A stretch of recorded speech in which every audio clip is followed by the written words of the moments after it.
ধর্মবর্ণের ঊর্ধ্বে মানুষ মানুষেরই বন্ধু, এই বিশ্বাসকে হৃদয়ে ধারণ করে বছরের পর বছর ধরে কাজ করছে মানুষ। মানবতার এই দীর্ঘ যাত্রায় তারা ছুঁয়েছে অসংখ্য কষ্টে থাকা মানুষের জীবন। সেই ধারাবাহিকতায় এবারও তারা সমাজের প্রান্তিক ও অসহায় মানুষের পাশে দাঁড়িয়েছে। রাজধানীর বিভিন্ন স্থানে সম্প্রতি মানুষের উদ্যোগে অনুষ্ঠিত হয় নগদ অর্থ ও খাবার বিতরণ কার্যক্রম। মানুষের সম্মানিত সদস্য, চলচ্চিত্র নির্মাতা, অসুস্থ এফআই মানিক ও অসুস্থ 90 দশকের জনপ্রিয় অভিনেতা ফকিরা সহ সুবিধা বঞ্চিতদের হাতে নগদ অর্থ, উপহার ও খাবার বিতরণ করা হয়। প্রতিটি সহায়তা বক্সে ছিল 2000 থেকে 20,000 টাকা পর্যন্ত। মোট 25 জনকে টাকার বক্স প্রদান করা হয় এবং 200 উন্নত মানের খাবার বক্সও বিতরণ করা হয়।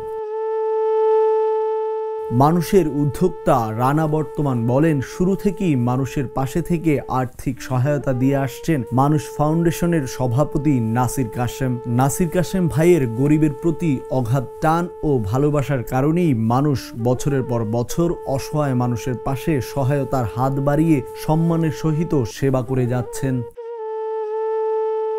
নগদ অর্থ প্রদান অনুষ্ঠানে উপস্থিত ছিলেন বাংলাদেশের জনপ্রিয় অভিনয় শিল্পী ও চলচ্চিত্র শিল্পী সমিতির সভাপতি মিশা সওদাগর, দাপুটে অভিনেতা, নির্মাতা ও ডিরেক্টর গিল্ডসের সভাপতি শহীদুজ্জামান সেলিম, অ্যাক্টর্স ইকুইটির কার্যনির্বাহী সদস্য সোহিল শিলা, অভিনেতা নিয়ামত উল্লাহ রিয়াজ, তাসনিম, তানজিন, মাহেলা শখ, জেবা আখন্দ, মোহাম্মদ রবিউল, সুজন সাহা, তুষার সহ অসংখ্য তারকা শিল্পী ও শিশু শিল্পীরা।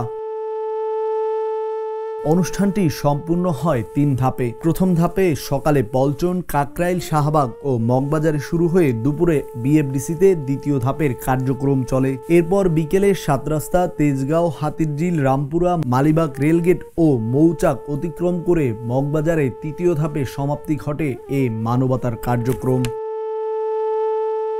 তারকাদের উপস্থিতি, অসহায় মানুষের চোখে কৃতজ্ঞতার অশ্রু আর রাস্তা জুড়ে মানুষের উষ্ণতা, সব মিলিয়ে দিনটি পরিণত হয়েছিল এক নিঃস্বার্থ মানবিক উৎসবে।